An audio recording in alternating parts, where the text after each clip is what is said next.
Hey everybody, it's me, Sam Stein, managing editor at the Bulwark, and I am joined today by Jonathan Cohn, who is the author of our newsletter, The Breakdown, here at the Bulwark, and former Congresswoman Barbara Comstock, who is gracious enough to give us her time on this lovely fall day.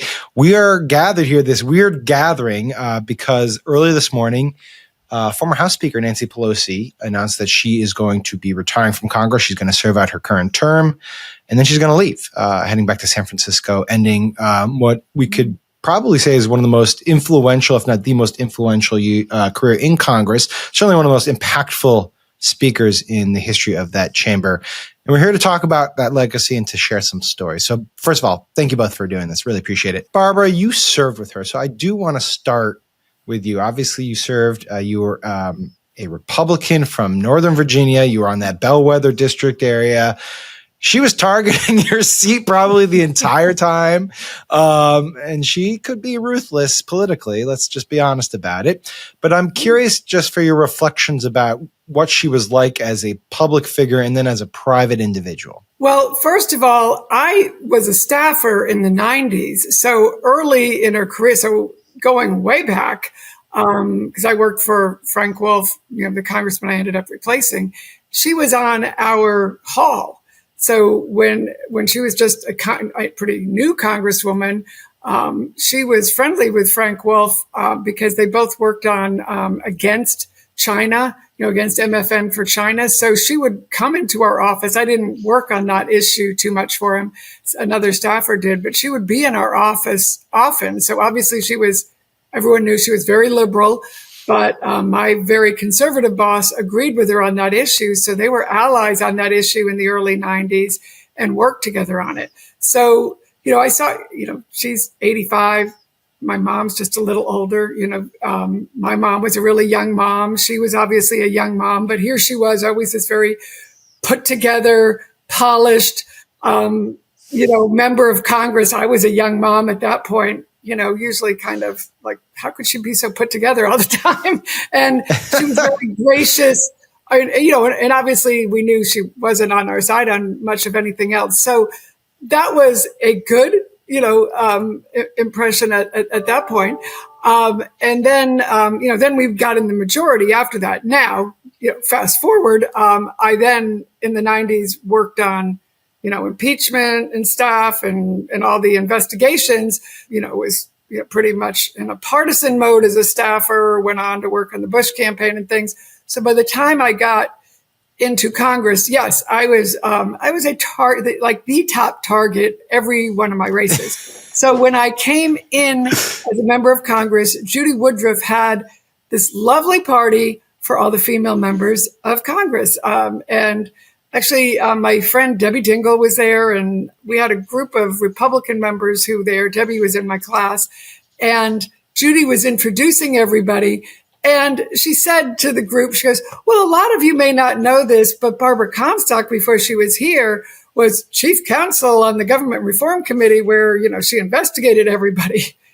And Nancy Pelosi, who was there, very audibly said, oh, we know. and it was kind of like, whoa, this is going to be fun. While I was there in Congress, no, it was not, because she'd spent a lot of money to defeat me in that race. And then again, I was the top target in 2016, which I did survive that race, even though she had spent a lot of money against my opponent. But then in 2017, sexual harassment legislation, the Me Too movement came through. And Debbie Dingell and I and other female members, we worked on that legislation together. And then it was at that moment, finally, someone who I don't think we hadn't had any discussions at that point. I was still, I was still the top target in 2016. I ended up being the top target in 2018 too. Millions were spent. I think, if I went back and looked, it was 10, 15, 18, I don't know, millions. But at that, when we were on the floor on the sexual harassment bill, when she was thanking the people who had worked on it, I was the Republican member kind of working on there. she did say my name almost under her breath, but it was very nice. And I was but since then, since I've been out of Congress, and she did, obviously she was very gracious in how she worked on the January 6th committee with Liz Cheney, even when members said, I don't think you necessarily want to have Liz Cheney on that committee, but she and Liz, had that fabulous friendship, and obviously that worked very well.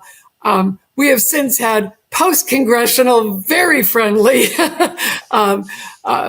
encounters. So I have to say, I am one of those who, and even when I was in Congress, and I think even Marjorie Taylor Greene has said this, today or yesterday, boy, we wish we had somebody as effective as Nancy Pelosi. And like everybody else, when I was running against her, I did have a flyer that said, elect this, when we were trying to be in the majority, I guess in 2014, when I first ran, it's like, vote for this woman so you don't have this woman, Nancy Pelosi, as speaker. So, we all did that. She was a foil for everybody, but it was also because we knew how formidable she was. Jonathan, how would you describe public figure and lawmaker? And she wasn't the most articulate, elegant speaker. Let's be honest about it. But she was perhaps the most effective legislator that I've covered. How would you assess that element of her legacy? I mean, look, I think she is a case study in that the criteria for a successful speaker, legislative leader is not what they do in front of the cameras. It's what they do when the cameras are not on there. She's incredibly effective. If you think about her record, she passed, major signature legislation with narrow majorities in 2 presidencies, right? Obama presidency, Biden presidency. She was instrumental in blocking legislation in 2 Republican, she was instrumental in blocking repeal of the Affordable Care Act in 2017.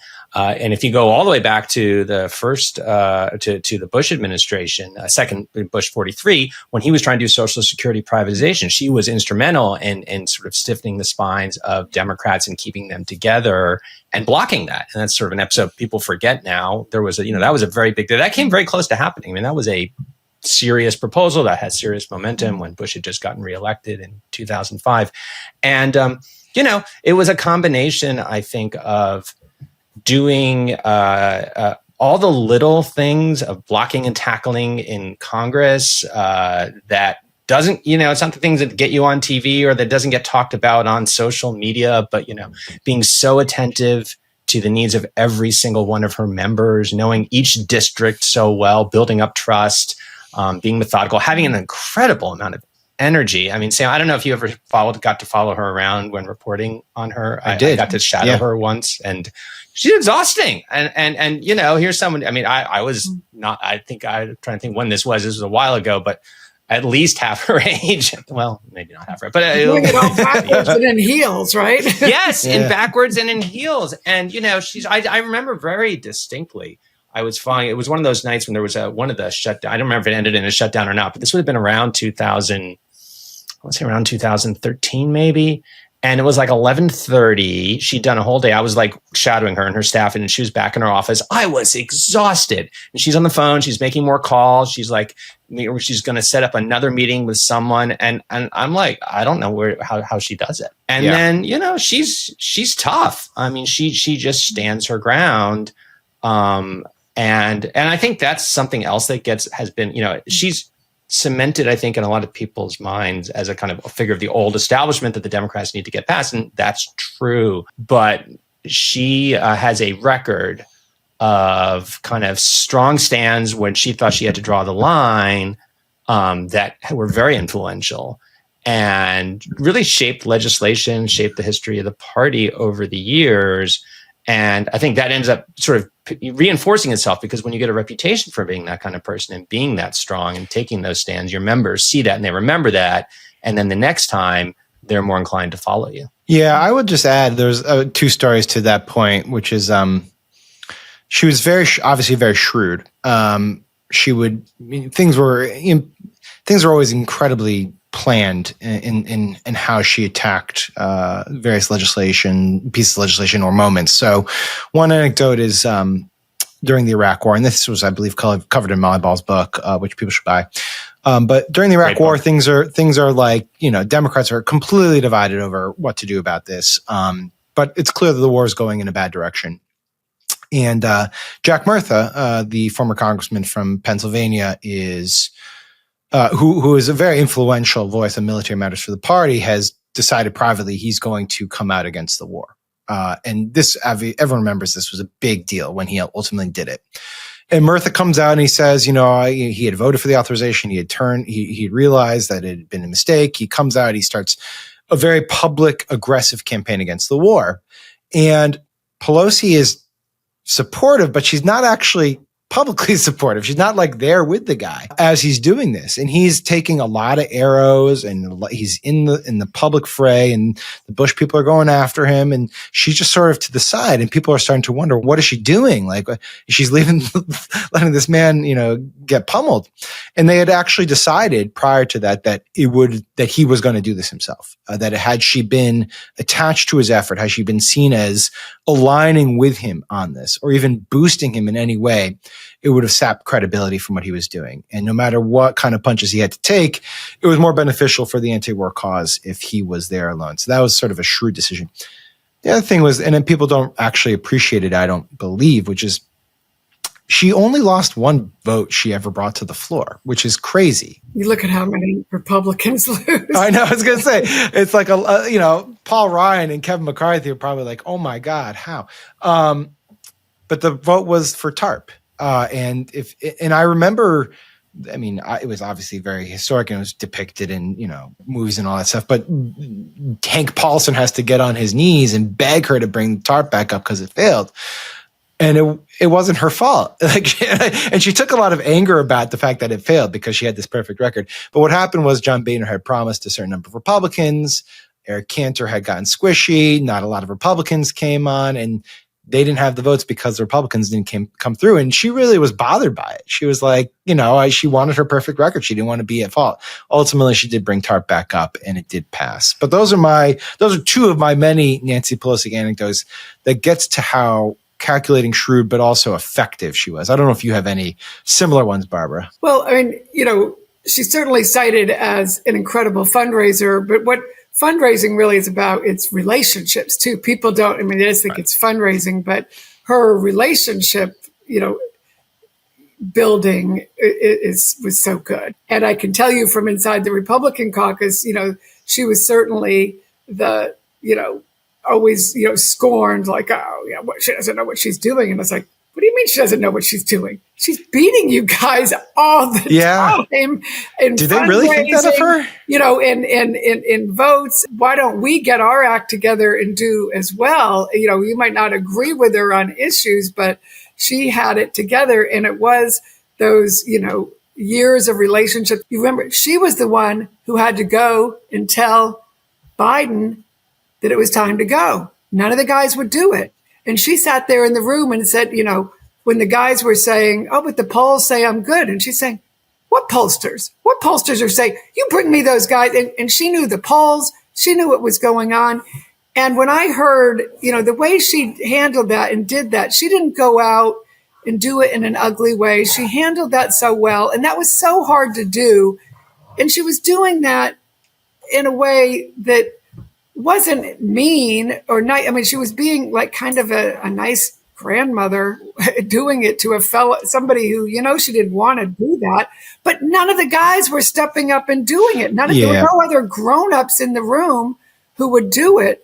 And she has been here in a time when, whether it's Trump or Schumer or any other of these other guys, won't stand up and do the right thing. And she has been the grown-up at this time.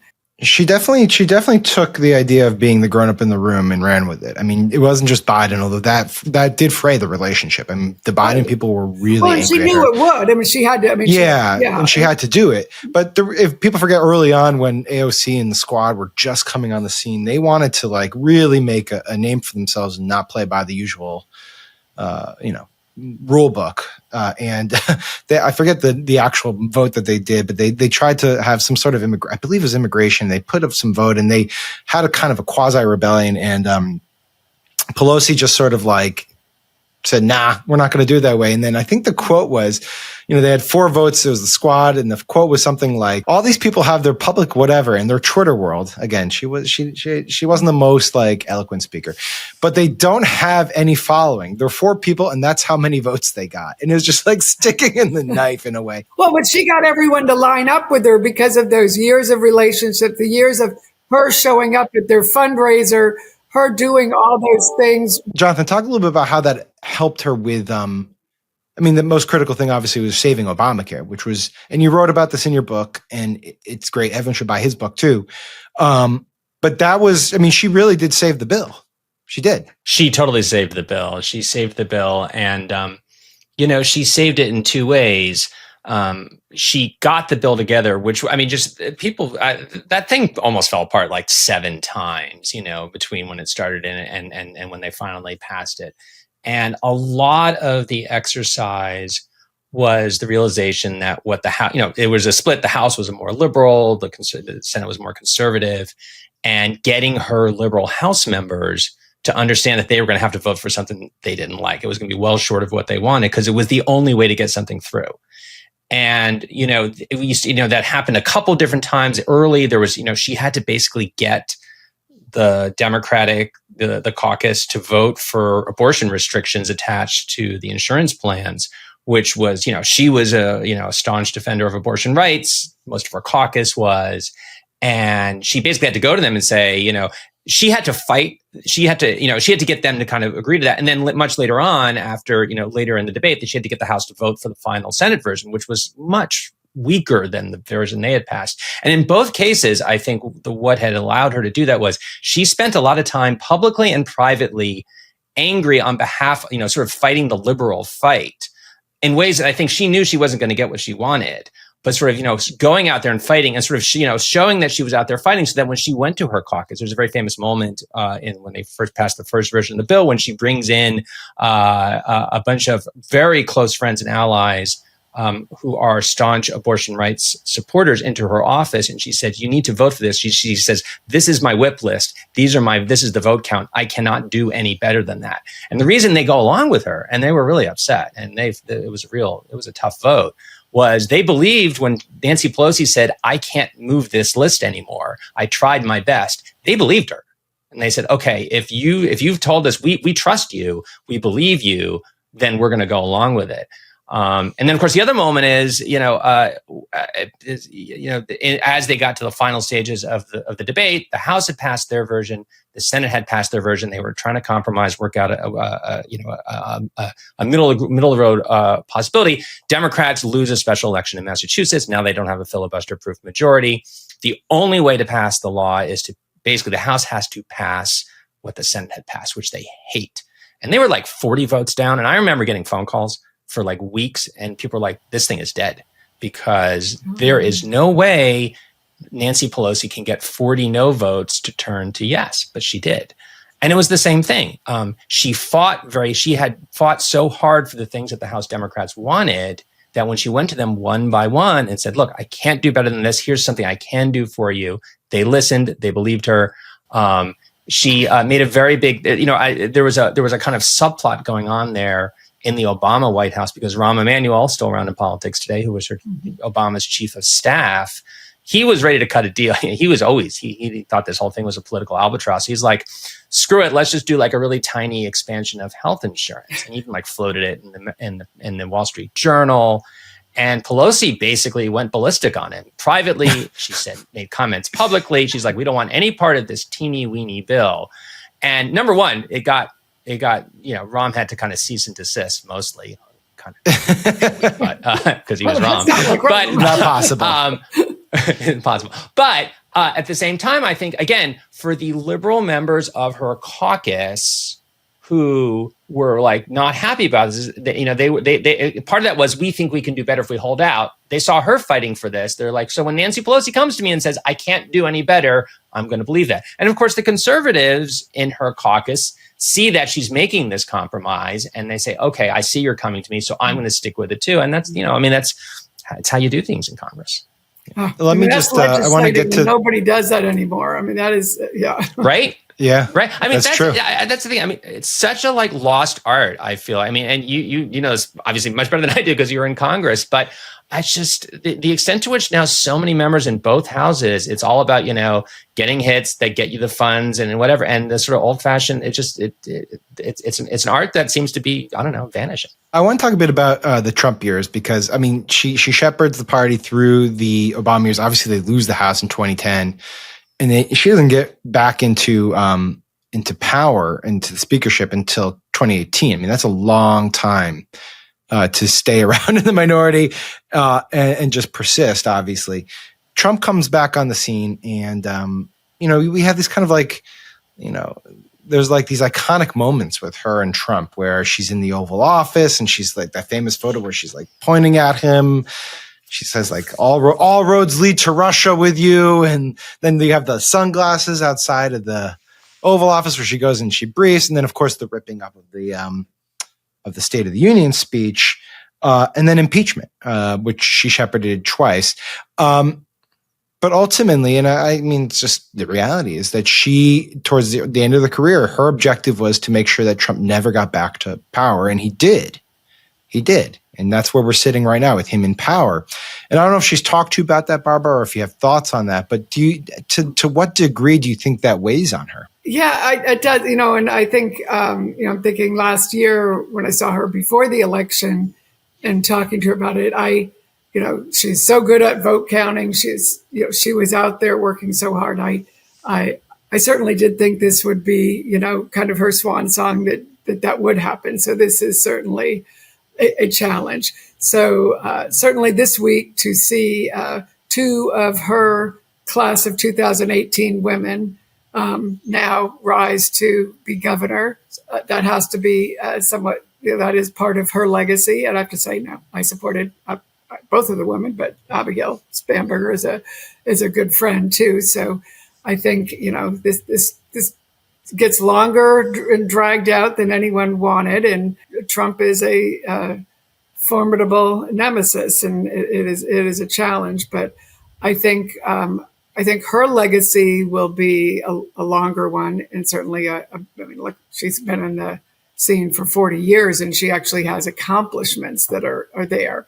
Obviously, Trump's has a lot more complication to it, but no, that's certainly him getting back into power, Biden not getting out soon enough, all of that problem there is. But you look at the legislation that was passed and actually getting things done, which is, you know, if you're a legislator, that's usually what you want to do. I mean, for example, the only MS-13 bill that Trump ever signed was one that John Cornyn and I did. For all the talk of these other guys, they didn't, you know, and Trump probably doesn't even know that. and he signed sexual harassment legislation that, you know, Nancy Pelosi and I were down there, you know, working on together. So, yeah. You know, these are things that they don't care about and that aren't their priorities. But, you know, it is amazing that we're living in these times where legislation and getting things done is not a priority. And that's a sad time. But I think this week you saw, you know, certainly when you don't do what you say you're going to do, there still is a natural revulsion to that. And you can't continue to try and fool all of the people all the time. And you can't keep telling people, as Biden found out, and now Trump is finding out, you can't tell them things are costing less when they aren't. And people don't like tariffs, and people don't like what he's doing right now. And they don't even like that he's destroying the White House and doing these things and having lavish parties while they're not doing well. So all the people who voted for Trump are going to be the people who are hurt. So I think a lot of the things that Trump is fighting against, he's going to be hoisted on his own petard here at the end of the day. I will say, yeah, the legacy she leaves is going to outlast Trump, some of it at least, a good chunk of it. I will remember her, I suppose, for her love of Ghirardelli chocolates. And weirdly, for hot dogs, she really liked hot dogs. I don't understand that, but that was her food of choice. Yeah, obviously more than that. She has a very accomplished legacy. Someone said she was an iron fist in a Gucci glove, which I think sums it up. Jonathan, any last thoughts? No, I mean, I think she goes down as probably the most effective speaker of the modern era, for sure. And I similarly am in awe that someone with that diet could be in such good shape at that age. And, When you think of that, when she slipped and broke she had a hip replacement, and yet she stood up and was in that picture with everybody. I mean, the resilience that she has. And since I have a mother who is of that same generation, who is in the same way, she just keeps going, the Energizer Bunny. It is amazing, that generation and what they, people who raised kids and did everything. Well, and she also had a vicious attack on her husband in a home invasion, Yes. and she went, and she obviously persisted after that. Anyways, Barbara Comstock, thank you so much. Jonathan Cohn, thank you for sharing your reporting and thoughts on Nancy Pelosi, who announced again that she will be retiring at the end of this term in office, bringing to an end a 40-year career. And the first female speaker in our country's history. For conversations like this, recollections and reporting, please subscribe to The Bulwark, where we have great talks like this. Thank you guys both. We'll see you soon.